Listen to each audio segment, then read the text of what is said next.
I know, no Leafs weekender music. I know we had it last year. We'll have it back soon. This right here is one of our Atlantic Division preview shows, and we have one of our favorites on, Mr. John Trottier, the PA voice for the Ottawa Senators. Before we get rolling with him and get the introductions going, we are proudly brought to you by our friends over at Boxing Rock Brewing Co. Be sure to check out their Puck Off Lagerdale, the absolute big beer for the big game, and hopefully for the Sens this year. There'll be plenty of big games going on. My co-host, as always, is Mr. D4, Mr. Dylan Fournier. Dylan, how's the night treating you, man? Pretty good. Lost track of time, so solid night. Call you Clark Monroe. And then, of course, the piece du jour, the addition right here is Mr. John Trottier. John, how's it going, buddy? I'm good, man. Good. Ready to get going. No worries. Well, I'm going to start the show off on a little bit of a somber note. I talked to John about this just a moment ago. Dylan, I'll message you as well. Got heavy hearts out here in Nova Scotia today. We lost a legend and Pat Stay. If you follow battle rap, if you follow the hip hop community, you know who this name is. A guy that is a father, a husband, sadly taken from us too soon. Don't know the exact details of what happened last night, but sadly on his way to the hospital passed away and is no longer here, only at the age of 36, same age as myself. So it kind of gives me chills to see that, someone that I've interacted with and seen in my own life. So it's kind of wild that happened. So thoughts and prayers are with Pat Stay's loved ones, family, friends, and of course the entire hip hop and battle rap community. That's insane to be saying that. But on something like that, it's always a hard pivot. But tonight we are doing an Atlantic preview show, and we are going to preview the Ottawa Senators and, of course, pick John's brain on the guys that we're wearing on my hat, the Toronto Maple Leafs. I got to say, man, the Ottawa Senators, one hell of an offseason. Never thought I would say that. And, John, by all the shows that we've done, I always give the Sens a tip of the cap. I call them the pesky Sens. I thought last year for sure they would have made a little bit more noise than they did. Yeah, man. What do you think here? What is your instant gut feeling about the Sens offseason? I'm gonna use a pun on words. I think we'll have to replace the Ottawa with a Ottawa Senators. I think we're gonna start off. Rolling. You look at the team, and I'm excited. I think the market is excited. The team is excited. Everyone around the team is excited, and I think hopefully I don't slip up this year, but I might actually call them the Ottawa Senators. That would be amazing. First game, right out of the gate, the home opener. Welcome to the ice. The Ottawa Senators. If only we were opening against Toronto, we finally get a home opener against another team than Toronto. Yeah, that's you know what? You save the best for last. That's all. The Leafs will be there. Well, I think we're playing you pretty close. Yeah, I think it's the weekend. The second, the Thanksgiving weekend or the weekend after. Yeah, I mean, Dylan, the Ottawa Senators, they go out and they go get some players. They make some trades. They make some noise.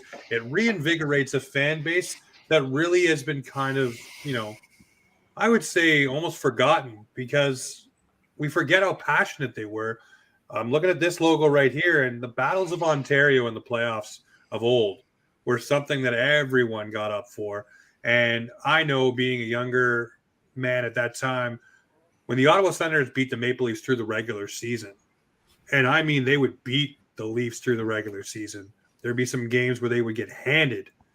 And then it comes to the playoffs and the script would change. But I will say this, the amount of back and forth and just even on the radio, the celebrities getting in on it, like Adam Sandler, making the Ottawa song and everything like that. Those are where you want to be. You want to get back to that level.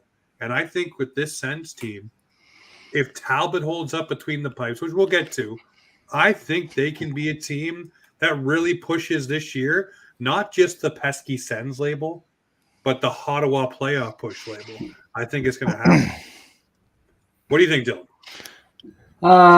Obviously, this is a lot more exciting than recently. Obviously, we had our time where, when Ottawa was hot with Carlson and them pushing for the Eastern Conference, Not too we were long doing ago, by the well. way. Not too long ago. No, it wasn't too long ago. It was back in 2017.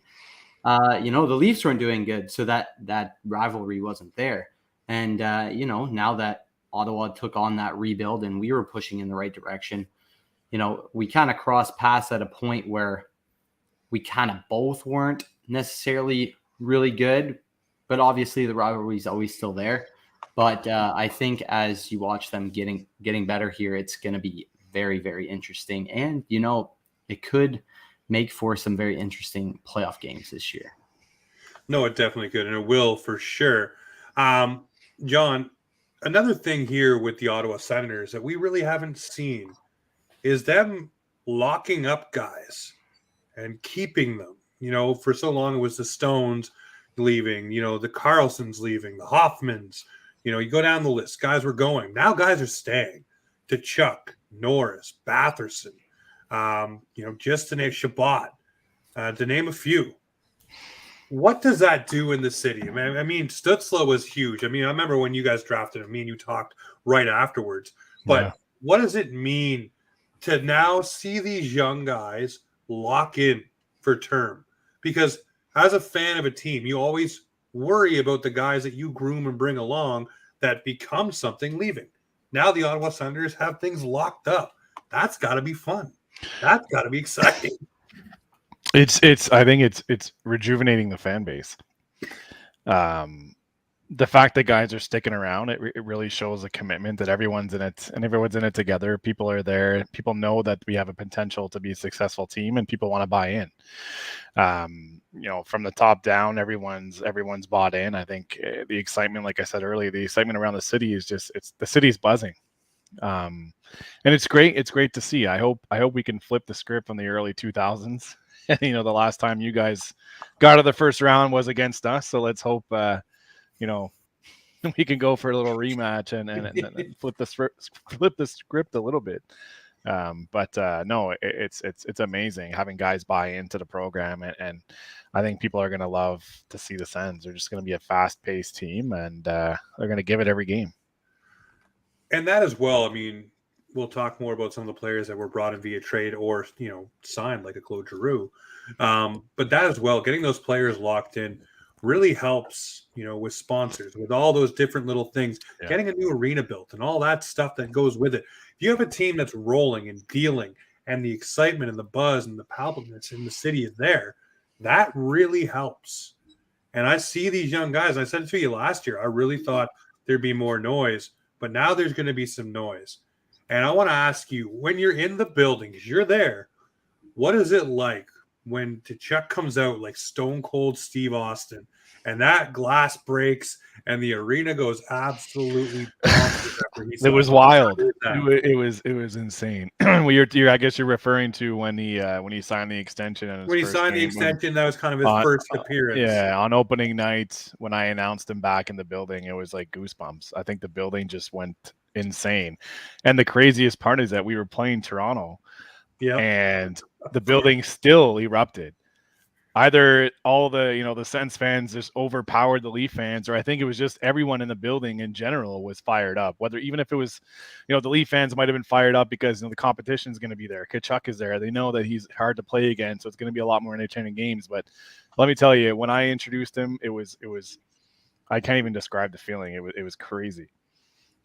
No, it was definitely. Now, with something like that, obviously, big debuts or comebacks or signings, they want to keep those things under wrap. Did you know that was happening in advance of that evening? Or was it you got to the rink and this is what we're doing? I have no idea. I had no idea. It was I don't even think I knew until 5 minutes before it happened. That's amazing though. Which was kind of cool for me too, because I'm still going over the emotions of by the way, this is happening. And then you want me to go announce this. So it's like the emotion that you heard me in the arena was really a true emotion, because I had just found out at the same time as everyone else. That is awesome. Dylan, when Tkachuk signed, obviously we were all waiting for it to happen. He's an important piece for the Ottawa Senators. What was your reaction to that? Because that was Vegas-esque. is what I'll call that. The Sens tore a page right out of the Vegas book with the theatrics, and I think the NHL needs that. But what was your reaction? Because I loved it. I'm not a Sens fan, but I love that. That was some classic way. Showmanship is what I'm looking for right there. What do you think?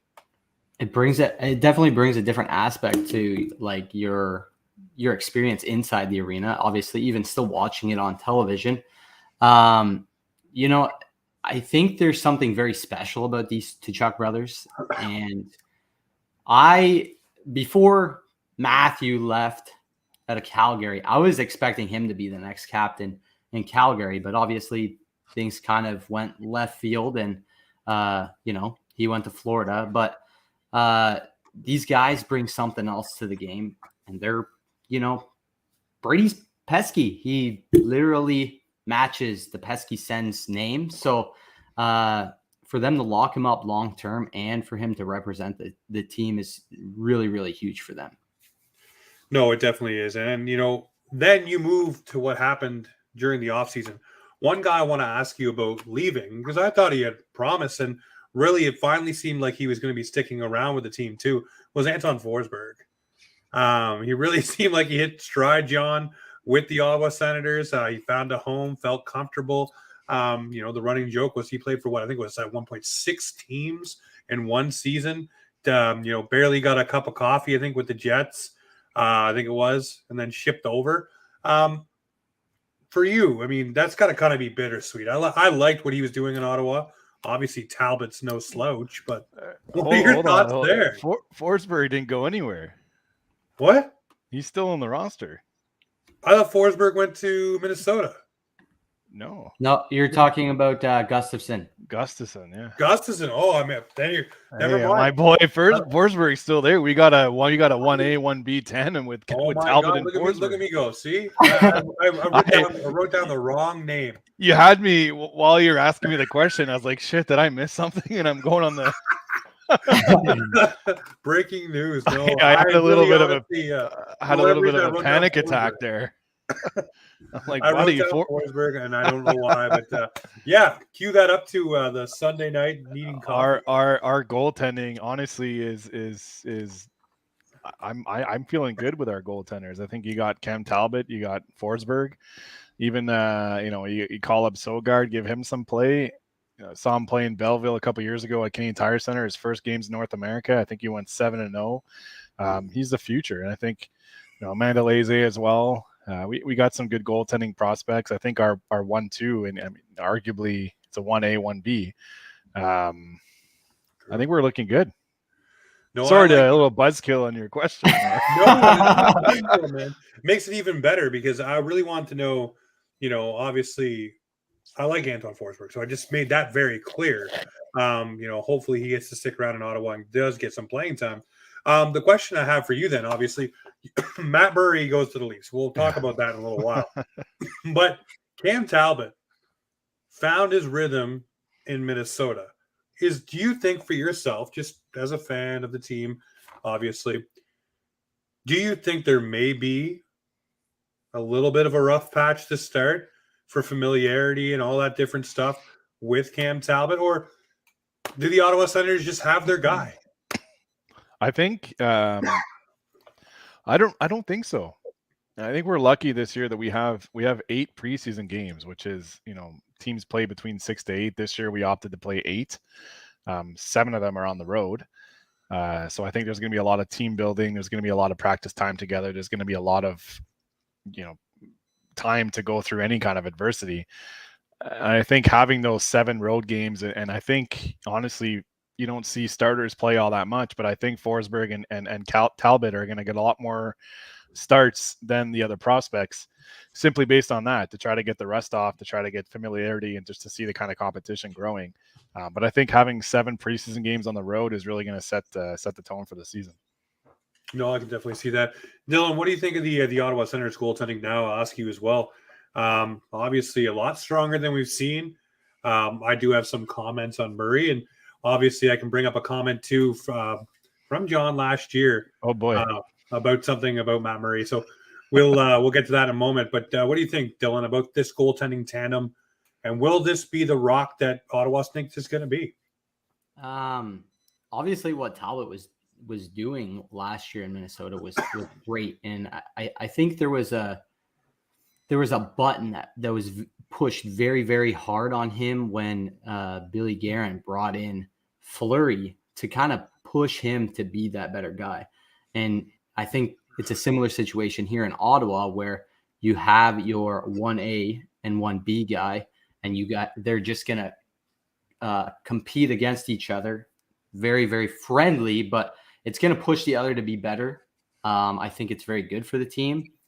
Now, I obviously have my own opinion about their defense, and that's another question I'll get to in a bit. But I think Minnesota obviously has better defense, but we'll see how that plays out this year anyway, as well. So, you know, it'd be interesting to see with Talbot is that it's almost like the tables kind of turned. Whereas in Minnesota, they brought in Fleury to kind of, you know, push Talbot a little bit and say, you know, listen, you know, we're bringing in a guy and we need you to play a bit better. But this time it's Ottawa brought in Talbot to kind of push, you know, Forsberg. I'm not saying necessarily to push him, but now Talbot is kind of, you know, you're the guy that we're bringing in. So it's a kind of a different pressure on Talbot. But I think for him, he must feel good going in saying that, you know what, these guys really want me. I'm here to kind of push the other guy, and maybe together we can actually be a successful tandem. You know, a lot of times they say, you know, a 1B, 1A, 1B don't necessarily work, but in a situation like that, I think it could, and I really think, honestly, I have some good faith. It's nice to see that we have some solid goaltending going into the season, and yeah. We'll get to the D in just a moment there with Dylan.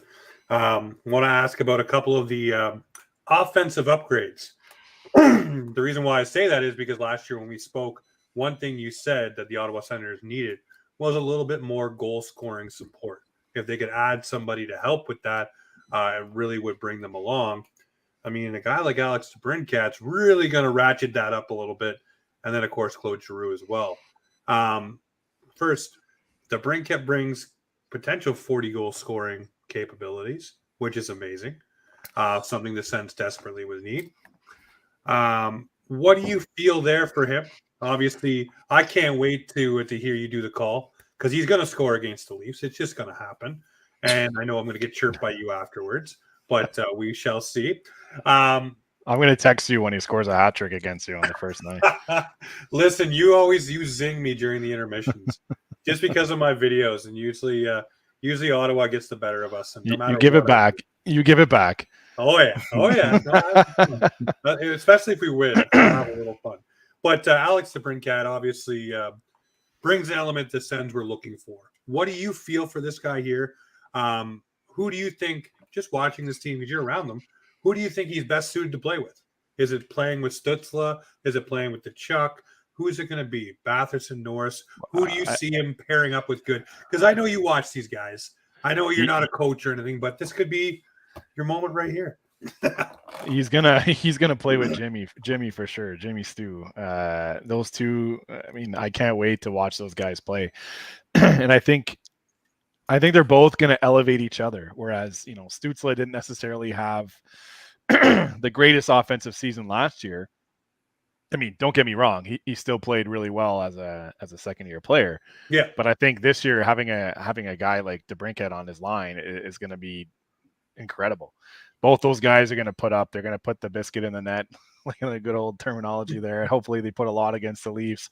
But those two guys together, I think, you know, you see in the news that Ottawa has just as good as a top six as anyone in the league.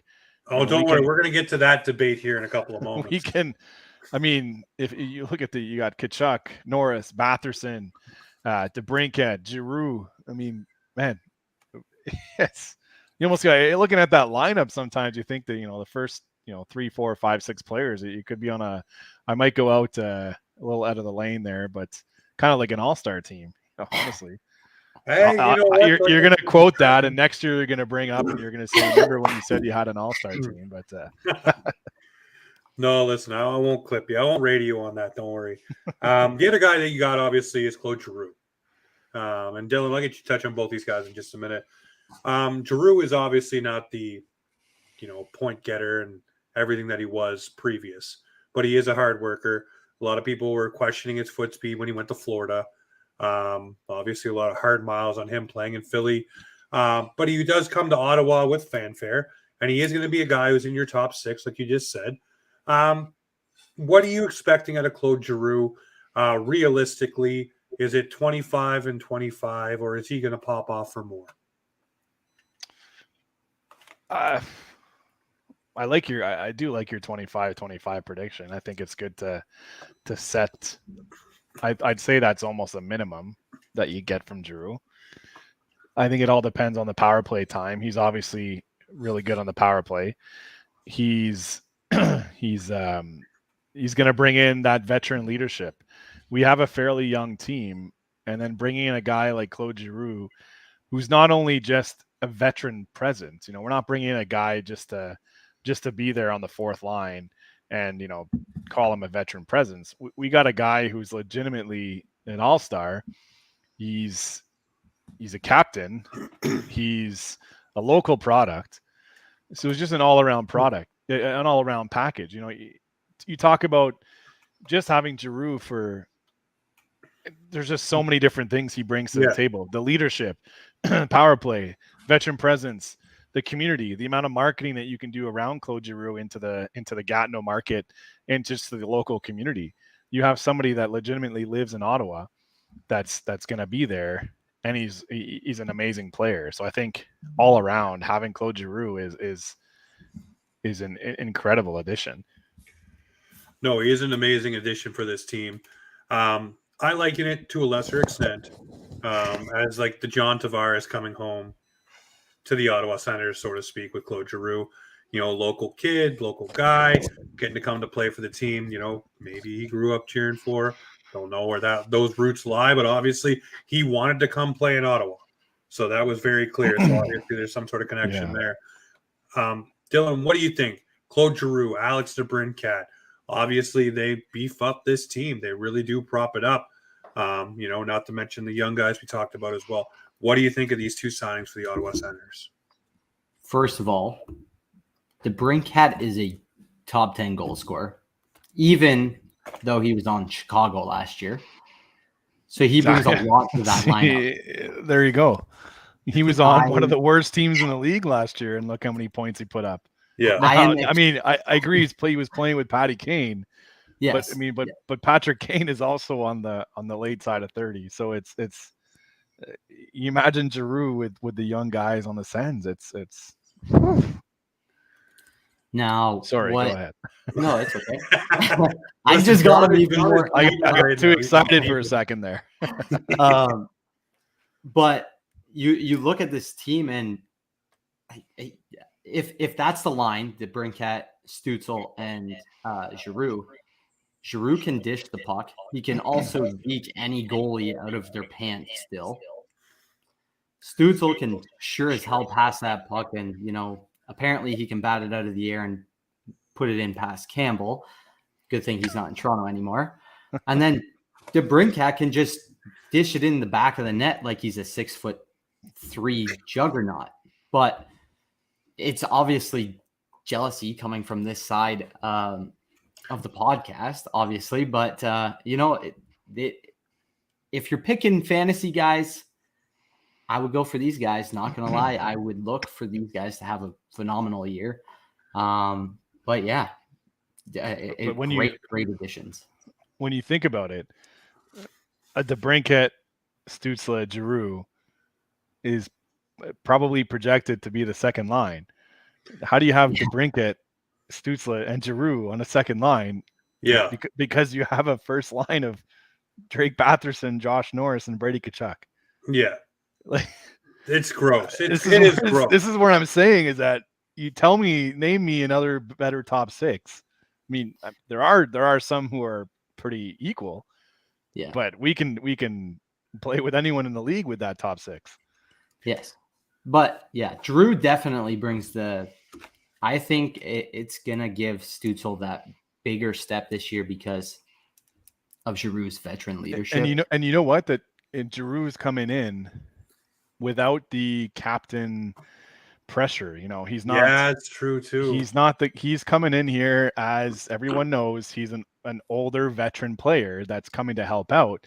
But I don't think the pressure is on Giroux as much as it is on DeBrincat, as much as it is on Stützle, Tkachuk, Norris. So I think having less pressure is gonna just elevate his game, because he's there to just play his game and not worry about all the other things that come with being the captain. Yeah. No, I agree. I 100% agree with that. You don't even think of those little things, but obviously that is a lot off his plate. He's not going to be answering the interviews or the questions every day. He's not going to be, maybe for the French media, he'll have some media time, but that's Chabot as well. That's, Metzer Joseph as well. I mean, even a guy like Metzer Joseph, who's an underrated, I think, I love him. Me too. And people don't talk about him enough, but he's one of the fastest players in the NHL.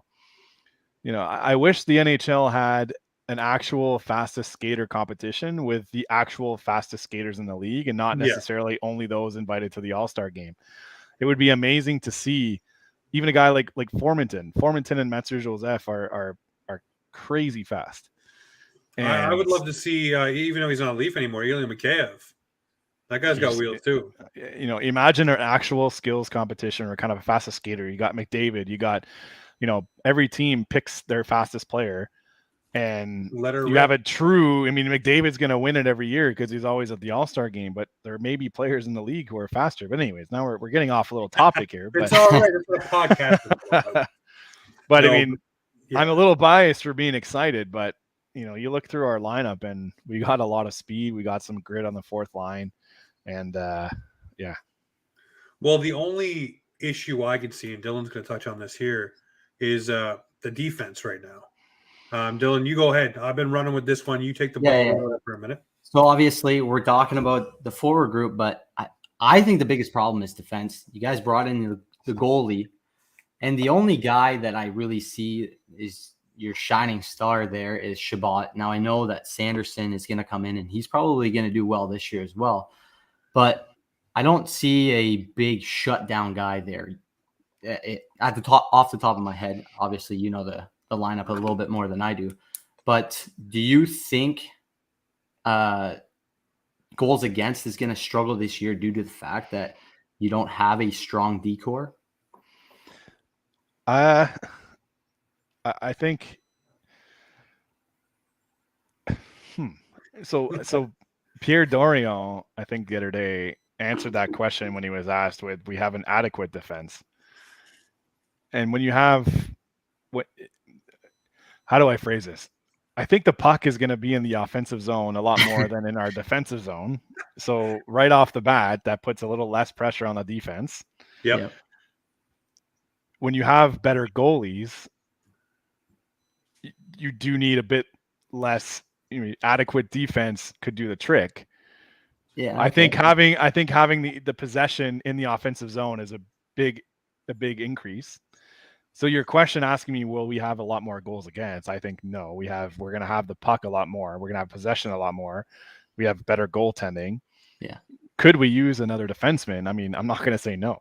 I do agree. I do agree that I would love to see an additional shutdown defenseman, but I think what we have, in the words of Pierre Dorion, is definitely adequate.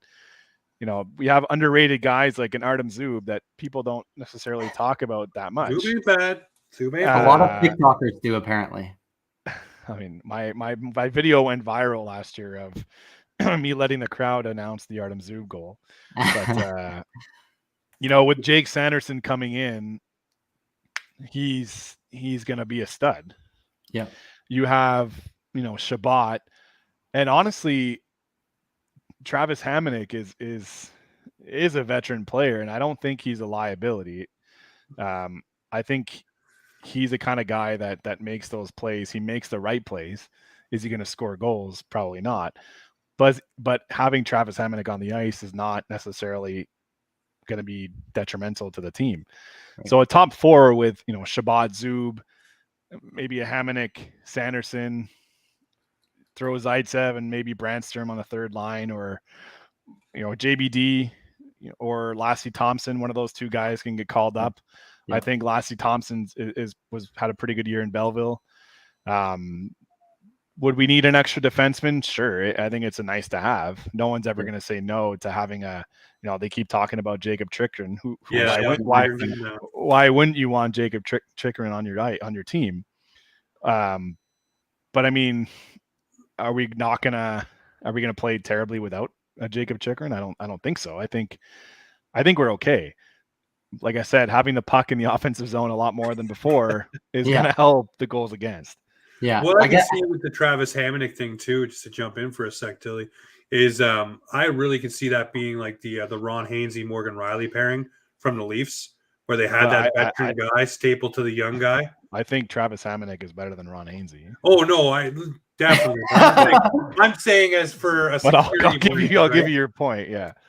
Security blank. Trust me, I obviously Travis Hamonic blows Hainsey out of the water, but for what Hainsey was at the time for the Leafs, obviously he allowed Morgan Riley to go be the 70-plus defenseman he was, points wise. So I could see Hamonic maybe being able to either Sanderson or even maybe Shabbat anchoring. I think you got to put Hamonic with Sanderson. I think to me that's what I would do. Simply that. You got the veteran presence who knows his role. He's going to stay behind. He's going to let Sanderson go. Sanderson will make a mistake, and Hamonic will be there to bail him out. And having the better goaltending, like I said, is there's nothing. Having a good goalie is night and day, making your team better. All right. Let me get to my point that I was going to bring up from last time. Go. Dilly, you got something right quick? I just thought maybe I should have worded it. Will it affect losing more games a little bit more then? We're going to win more than last year. So I'll say no. Okay. My point that I wanted to bring up to you is we talked about Matt Murray. We talked about the Sens last year. And the one thing that we kept coming back to is the Sens needed to support their goaltenders with a little bit more scoring. Obviously, now we're talking about the puck being in the offensive zone and those things translating, to better statistics for the goaltenders, for the defense, for winning, et cetera, it goes down the line. Mm-hmm. Do you think that if the Ottawa Senators kept Matt Murray just per se, and he was healthy, and this lineup with all these offensive stars were there, do you think that the same thing would still be able to be said for the Ottawa Senators? They'd be able to kind of outscore their problems a la an Edmonton Oilers and allow the workload not to be so hard on Forsberg and Murray, which I think is pretty much what they're banking on this year. So is this question, we just signed Matt Murray to the 4-year extension, or is this considering last season and the year before? I would say it has to be considering the last couple of years, because now for me as a Leaf fan, I look at it and say, okay, Ottawa hasn't been great the past couple of years. They didn't have the goal scoring that the Maple Leafs have in the Mitch Marners, the Nylander, Tavares, the Matthews, those kind of things to outscore some of the problems to maybe allow goaltending to find his footing. As we've seen in Ottawa, when Matt Murray and the Sens were not going the right way, it was hard for him. It was hard for Forsberg as well. So, I mean, my thing is now if Murray was still there and all this comes in, would that help? It's a good question, but I think it's tough to answer because, we've all seen it. Matt Murray, there was 2 Matt Murrays last year. There was lights out Matt Murray, nothing's getting by, and Matt Murray wasn't quite there. It's tough to answer because, he went through a lot of, and it's no fault of his own. He went through a lot of injuries last year, concussions, and coming back wasn't always easy for him. So I don't know what kind of Matt Murray we're going to see this year. It's a gamble for the Leafs. The Leafs might get, 2019 Matt Murray or 2017 Matt Murray, or they might get last year's Matt Murray. It's tough to answer, but ultimately, yes, I'll stand by what I said. If the puck is in your zone a lot less, then having any goaltender is going to be an upgrade on that goalie. They're going to face hopefully less shots. mind you, some goalies love getting all those shots. Yeah, But some people like the rubber. Yeah, yeah, but I would say I think I feel more comfortable with our tandem this year. But if you were asking me this exact same question, I think a couple of years ago we chatted when we just signed Matt Murray. yeah. I think I would have answered the same thing. Super exciting. I think having an all-star or an amazing goalie, 2-time Stanley Cup winner, I would be just as excited as I am this year. So it all depends on which Matt Murray we're getting. So I don't think the Leafs made a bad trade or picking up Matt Murray. It just, we'll see for the Leafs. Yeah, that's what I'm hanging my hat on mostly is the fact, it's a low risk, high reward for the Leafs. For both goaltenders, really. For sure. Because Samsonov obviously has a chip on his shoulder wanting to prove what he can do, but I really want Matt Murray to succeed. Obviously, a lot of things. I think everyone does. He's a fantastic human being, and I think hopefully for him he has success. And I think, even for Campbell, I'm hoping Campbell does well in Edmonton. That was he deserved that contract, and I think if we talk about Edmonton, I think he makes Edmonton much better than they were last year. So Edmonton's going to be tough to play against this year. No, definitely. And I mean, we've seen the roller coaster ride that was Jack Campbell last year. That 1 month really did prop up his save percentage. But I mean, the guy was playing with a broken freaking rib. I mean, most of us probably wouldn't even get off the couch with a broken rib, let alone suit up for an NHL hockey game, getting vulcanized rubber at us. But that's something I wanted to talk to you about. For you, let's wrap on the Sens here before we pick your brains on the Toronto Maple Leafs. Where do you see the Sens this season? At the end of the year, the Ottawa Senators are going to be what? Honestly, I think we have a good chance of making the playoffs. I'm not saying we're going to finish. I don't think we're finishing at the top of the Atlantic Division, but I think we'll squeeze into a playoff spot. I think you guys are going to squeak into a spot. And then once you get in the playoffs, it's anyone's game. No, it's all bets are off versus Leafs. Look at 2017 when we came out of nowhere and the Hamburglar. It's totally. I think on paper we have a playoff team, and it depends. I think we need a good start. A lot of the last couple of years we haven't started off very well, and I think if we have a good start to the season, it's going to be a game changer. And I think the building is going to be packed this year. The fans are going to, the players are going to feed off the fans. It's just going to be a whole new, going to a Sens game this year is just going to be totally different, I think. No, it's going to be a huge experience. We talked about this earlier, just the names that have come in now. Obviously, and just not even on the ice, but just all the off ice things. We have an arena deal where we have sponsors that are coming back. It's just everything that happened. I think the whole off season has been. If you need to name a GM of the year, I think right now Pierre Torion is in the lead. He just rejuvenated the whole franchise. Yeah, no, the juice is there across the board, on ice, off ice, everything. And we talked about this before we came on.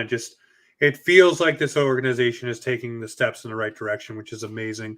And something we've all kind of been waiting for the Ottawa Senators to be able to get back to where they were in the early 2000s, even that 2017 team with all those names. This is going to be fun.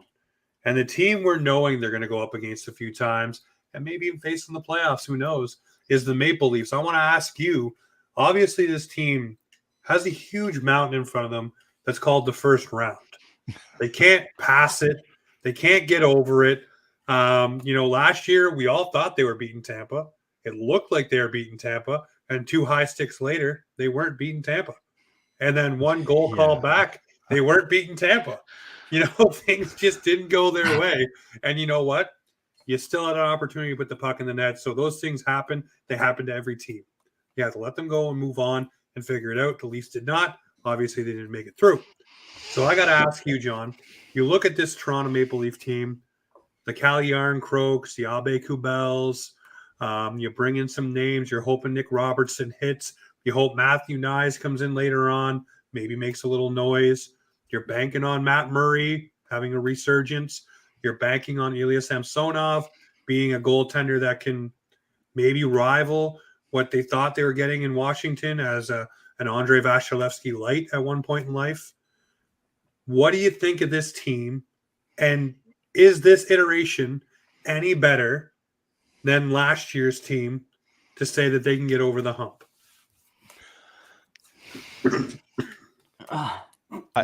Who's the question? Who's the question directed to now? Oh, it's going right to you, John. Right to me. Right to you.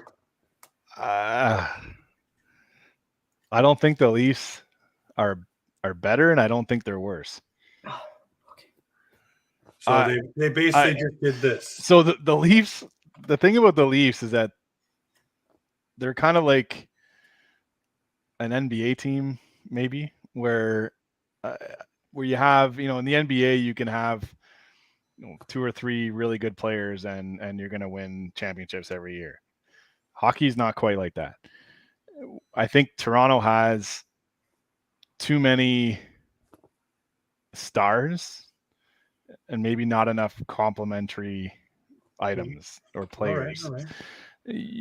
You guys have been playing the Leafs have played really well with, Matthews, Marner, Nylander, Tavares, the big four, if that's what you want to call it. To me, it's like kind of thinking of when LeBron James went to Miami. They had their big three. Yeah. But I think where the Leafs run into trouble is that they have all their money locked into 4, 5, 6 guys. So they're kind of filling the other positions with, either rookies or veterans or just kind of fringe NHL players. But that being said, they've hit, last year they hit on a guy like Michael Bunting, where, Michael Bunting was a league minimum player all of a sudden on the first line with Mitch Marner and Austin Matthews. Putting up 60 plus. Yeah. You had guys like Pierre Engvall played pretty well. I think losing Mikheyev is big for the Leafs. Yeah, but you brought in some good guys like the Yarn Kronk, I'll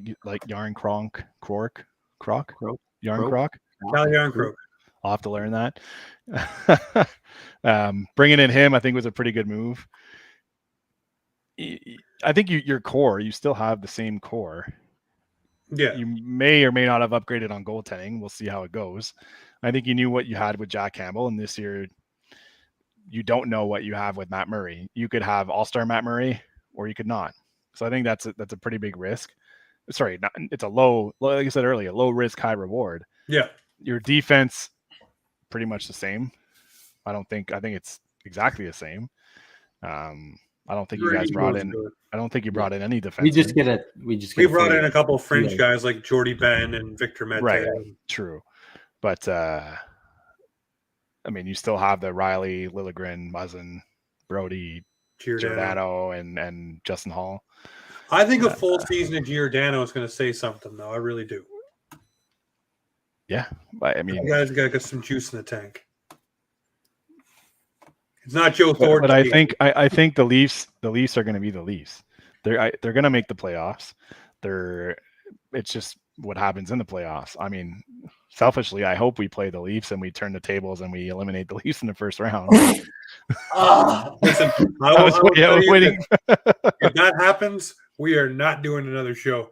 I will clip this and say that you said it right here, right now. But I would love to see. What do you mean we have to have another show if that happens? Yeah, the meltdown show of us putting on Ottawa gear or something. But listen, I'll send you a jersey, my friend. You'll send me a free Stutzel jersey? Sure, I'll put it on. Look at this guy jumping ship already. It hasn't even happened. He's quick to jump ship. Wow. All it takes is me getting you a Stutzel jersey. Yeah, one Leaf fan at a time. Here we go. They had taken him down. But look at the Toronto Maple Leafs, and I say, for me this year, at least they've insulated one thing that was kind of a problem. Jake Muzzin is a player that if he goes down in this Maple Leafs lineup, we don't have another physical kind of defenseman. Bringing in a Jordy Ben is replacing at least the physicality, not the hockey IQ, but the physicality part that Jake Muzzin clears the front of the net with. That we will still have, which we did not have last year. Are the Leafs going to play with 7D, or are they going to? Because what's going to happen? Who are they going to sit? You got a guy like Jordy Ben who's. If Muzzin gets hurt, right? Because Muzzin's known to get hurt for sure and be gone. So if you're able to plug in a Jordy Ben on your bottom pair to be your net front clearing presence on the PK that Muzzin does, that at least insulates that injury, is what I would be thinking that Kyle Dubas did there. Basically, just I think you're bang on. allow that 1 point. Like I said, hockey IQ is not matched at all. But for me, I look at the Leafs and I say it's going to come down to Samsonov and Murray, what happens between those pipes. Because if the Leafs make the playoffs this year, I'm telling you right now, they're going through Ottawa first round, and that'll be the ticket. It has to be the ticket. It has to be. Yeah. And I'll tell you this, John, if the Leafs start beating the Sens throughout the regular season and it's looking like they're going to play in the playoffs, I will concede before we even get there. Because whatever team wins the regular season series loses in the playoffs. And we know that to be true when they face each other. Well, I don't know. Can we talk about 2004? Like come on, that's almost 20 years ago. Listen. Yeah, in the early 2000s, we're gonna say the Senators beat the Leafs in the regular season and lost in the first round of the playoffs. But we're talking, 18 years ago, 19. But when was the last time the Leafs made the second round? I'm just 2004. Saying. Yeah, but I'm just saying. Maybe the Ottawa Senators are what the Leafs need. I don't get going. This year's draft picks weren't even born when that last happened. Listen, stop. It's a whole new. Listen, over half of my life, the Leafs have not made it to the second round now. I just realized that the other day. I was like, wow, that really sucks. I can send you a Stützle jersey if you'd like. Stop it. I'll take a German Stützle jersey, please. Oh, look at him. Look at him changing now because it's what you said. Or a Batherson Knights jersey. That's the only one. Oh, look at him go. He's all over the map. I'm looking forward to it this year. It's going to be fun. And I always say this to Habs fans, to Sens fans. I like when all three teams are doing well because it adds juice to the rivalry. Everybody has fun. You're talking it up. Me and you, no matter what the teams are doing, we're chirping anyways, and I love it. I always get a message from you on game day, so it's always fun. What are you looking forward to this season the most with the Ottawa Senators? I seen you already gearing up the Giroux calls, getting them out there on your profile. I love it. But what are you looking forward to the most? What's in your mind the moment that you can't wait to get to? I think having a packed winning the Stanley Cup. Come on. That's the easy answer. No. I think just walking into the arena on opening night and seeing everyone just buzzing, announcing the lineup, the full roster on opening night, and just seeing a packed building. I think, like I mentioned earlier, I think the Sens, it's going to be a totally different atmosphere at Canadian Tire Center. People are going to be buzzing. People are going to be packing the arena. I'm looking forward to announcing to full houses.